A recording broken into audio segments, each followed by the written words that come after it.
الرجيم بسم الله الرحمن الرحيم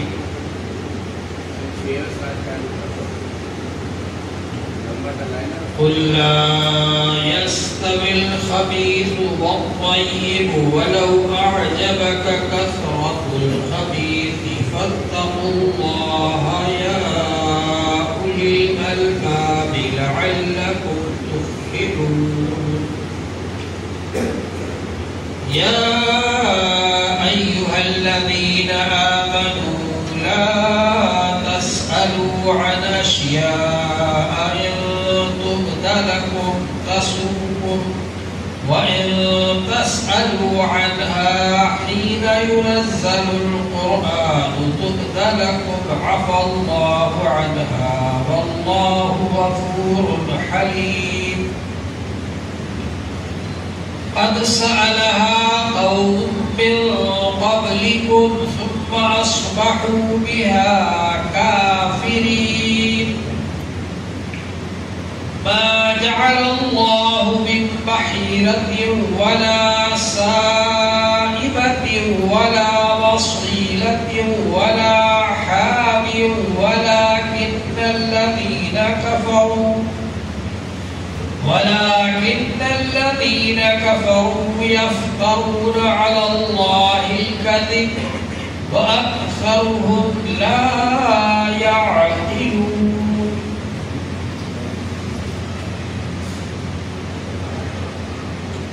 صدق اللہ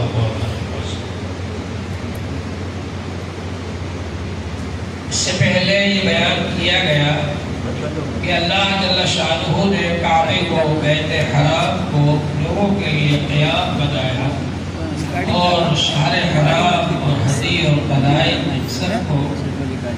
قیام کا مطلب ہے اس کے ذریعے سے لوگ کھڑے ہو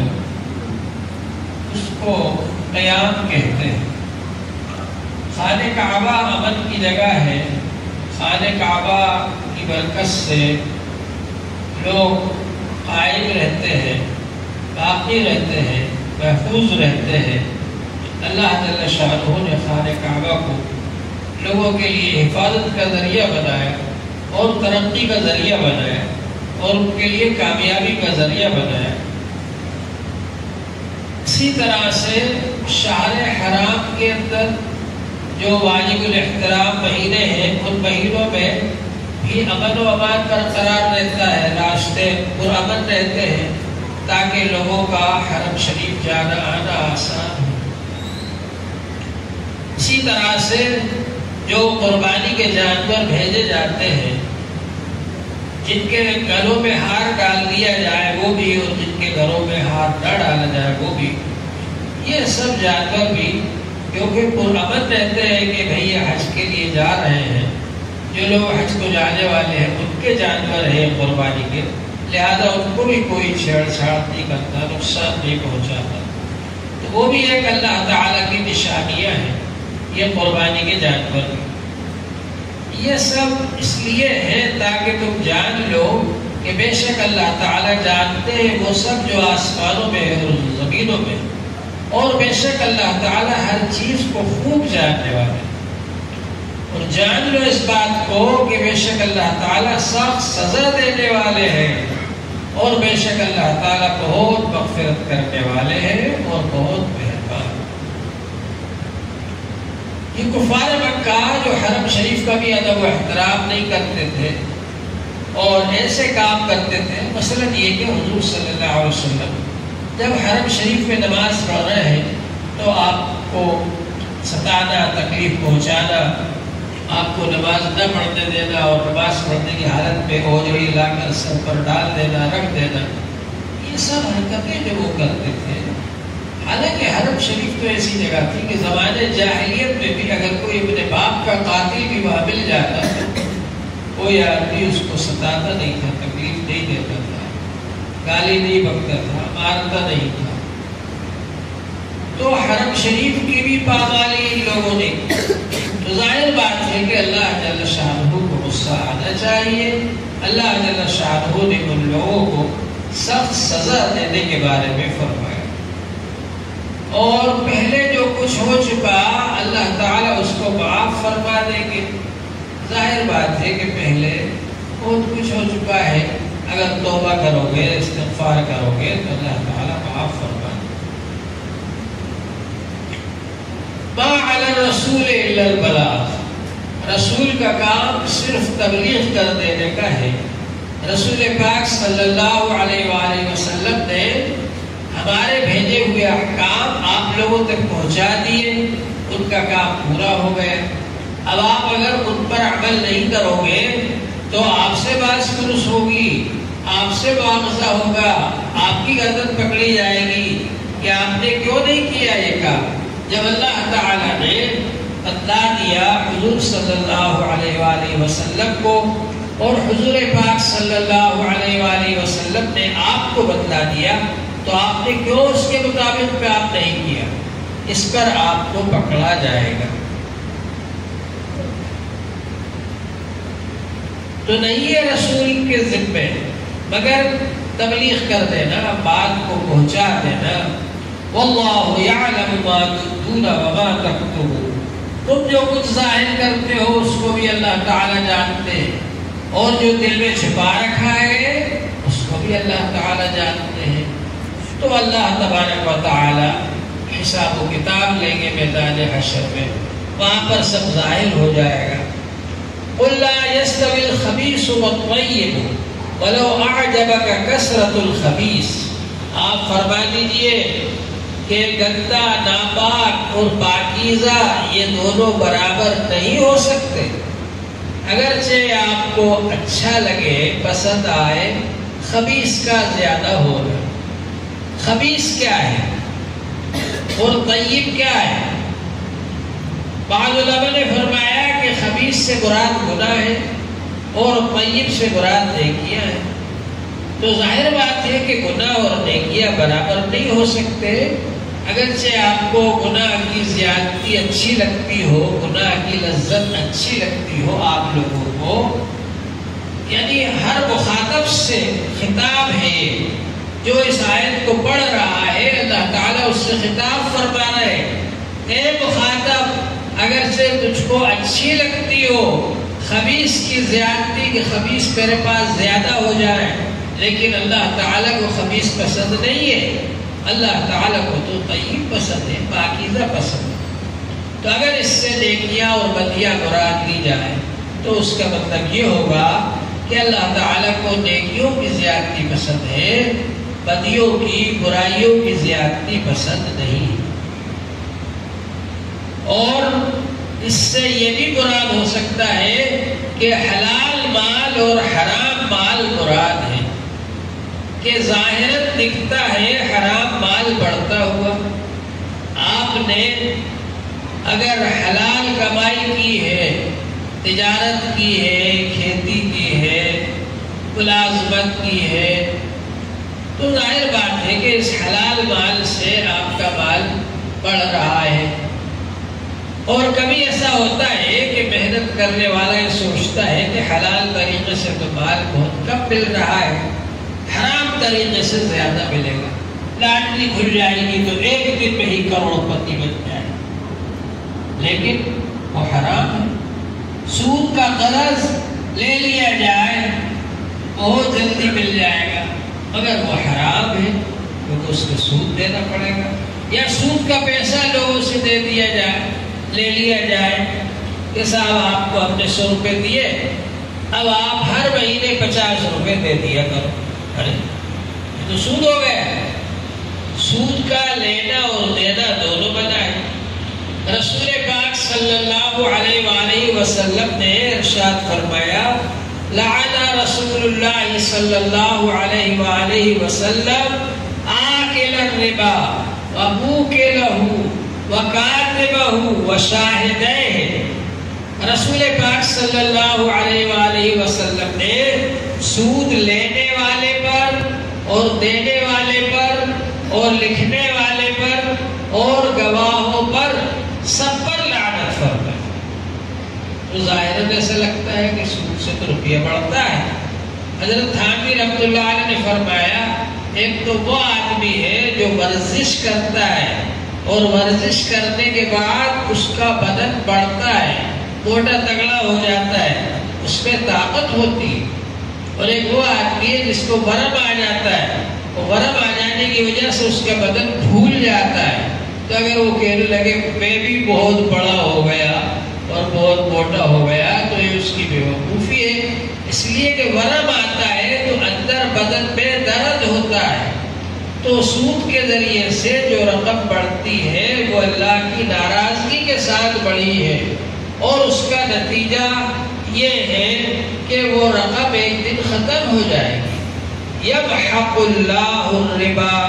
ویربی الصدقات، اللہ تعالیٰ سود کو مٹاتے ہیں اور صدقات کو بڑھاتے ہیں۔ صدقہ دینے میں ایسا لگتا ہے کہ میں نے 100 روپے میں سے 10 روپے دے دیے تو میرے پاس 90 روپے ہی رہ گئے، اور سود جب آتا ہے تو یہ سوچتے ہیں میں نے کسی کو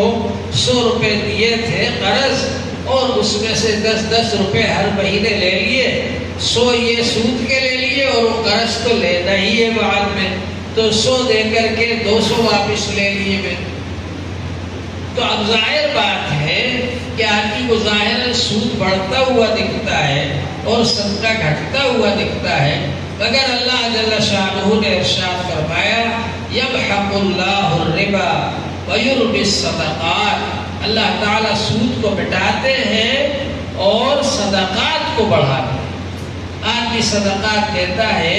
تو اس کی وجہ سے اللہ جل شانہ اس کے مال میں برکت عطا فرما دیتے ہیں، اس کا مال بڑھ جاتا ہے۔ اور علماء نے لکھا ہے کہ برکت کا ایک طریقہ یہ بھی ہے کہ تھوڑے سے مال میں ہی بہت سارے کام نکل جائیں۔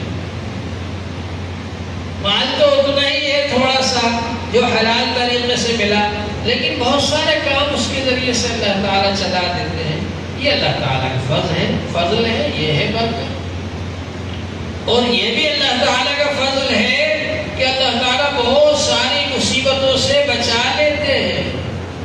جہاں کہ بہت سارا پیسہ خرچ ہو جاتا ہے آدمی کا،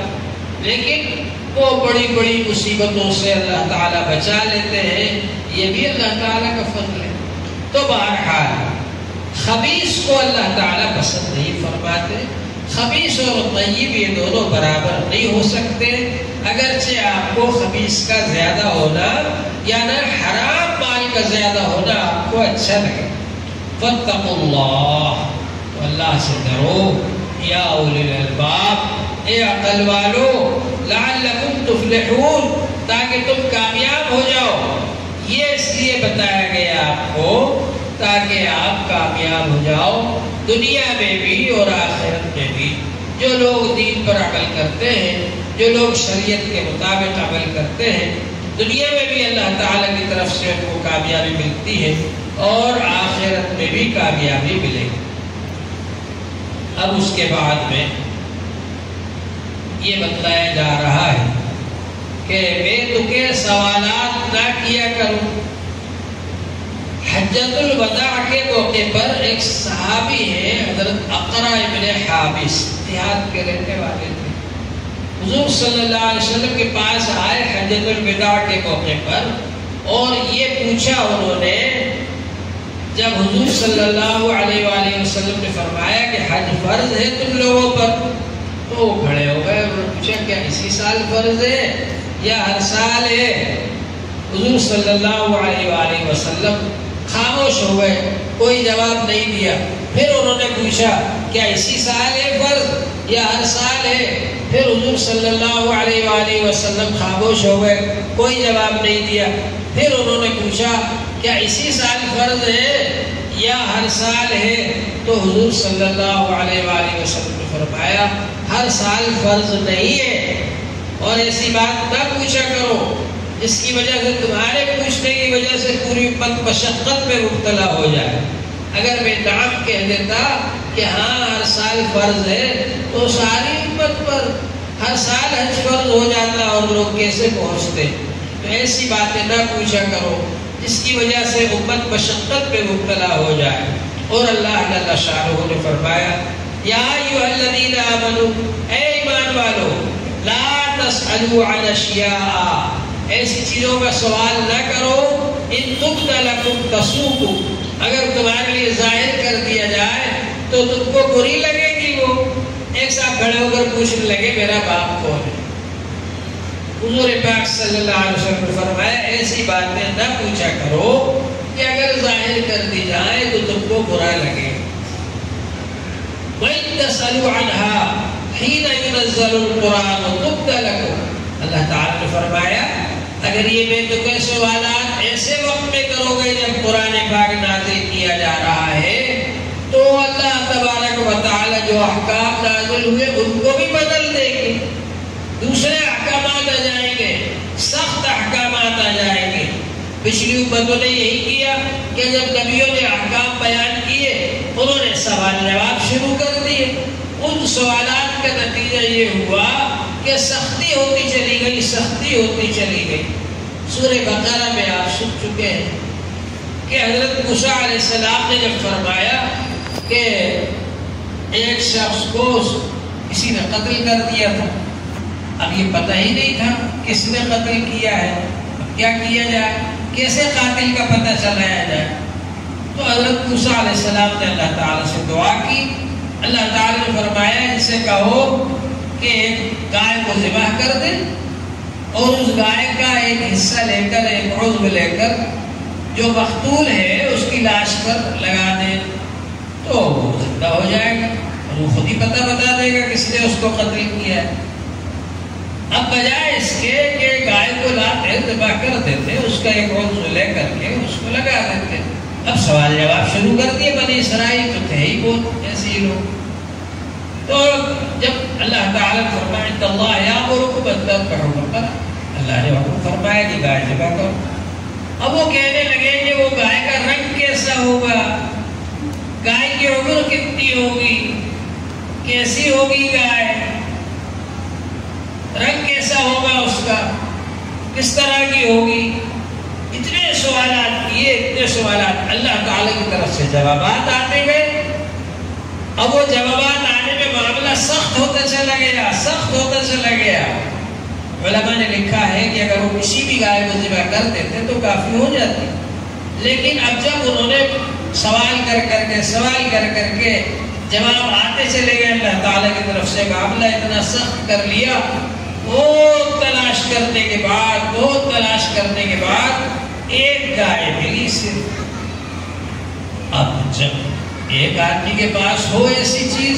اور آپ سب کو ضرورت ہو تو وہ تو ظاہر بات ہے کہ اپنے حساب سے ہی بات کرے گا۔ تو اس نے کہا میں تو بہت مہنگی دوں گا یہ گائے آپ کو۔ کتنی مہنگی دو گے؟ کہا کہ یہ گائے کا جو چمڑا نکلے گا اس چمڑے کو سونے سے بھر کر دیں گے آپ، یہ قیمت ہے اس کی۔ لینا پڑا مجبوراً،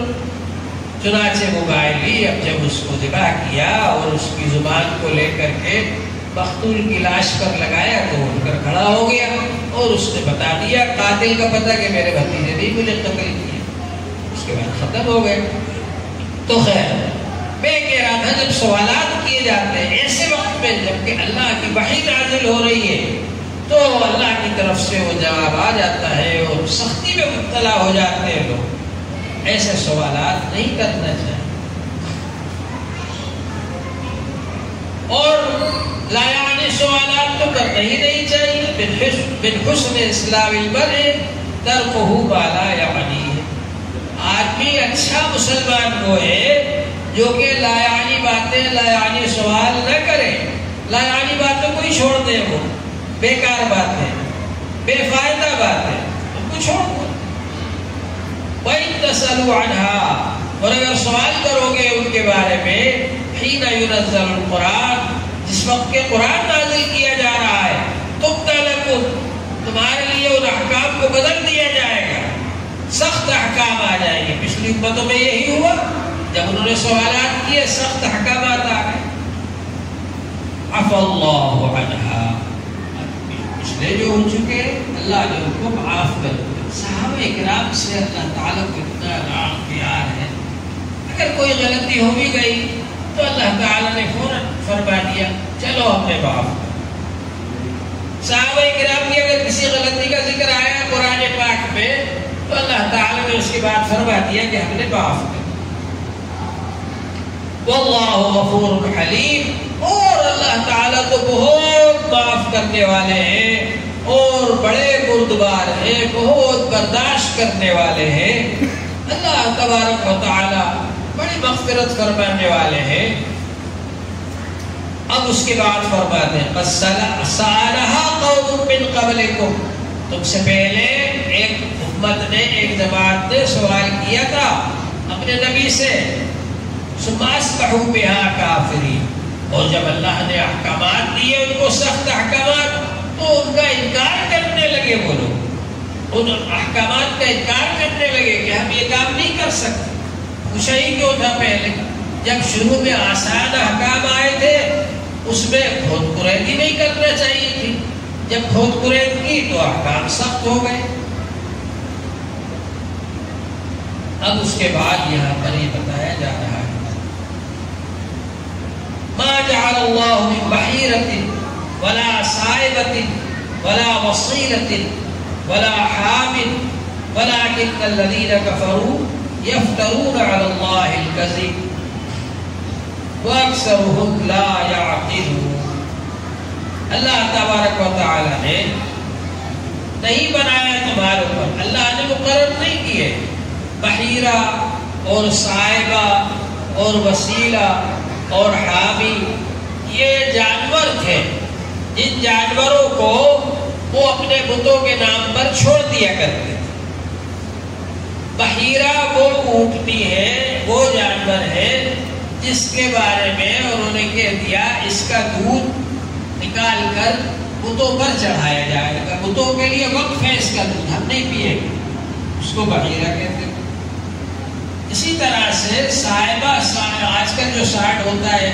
اس کو چھوڑ دیا جاتا ہے بتوں کے نام پر، اور وسیلہ اس جانور کو کہتے تھے، اونٹنی کو، جو کہ مسلسل مادہ ہی دے رہی ہے، اس سے نر پیدا ہی نہیں ہوا، تو اس کو بھی چھوڑ دیتے تھے بتوں پر۔ اسی طرح سے حامی، یہ وہ جانوروں کے نام ہیں جن جانوروں کو بتوں کے لیے چھوڑ دیا جاتا تھا اور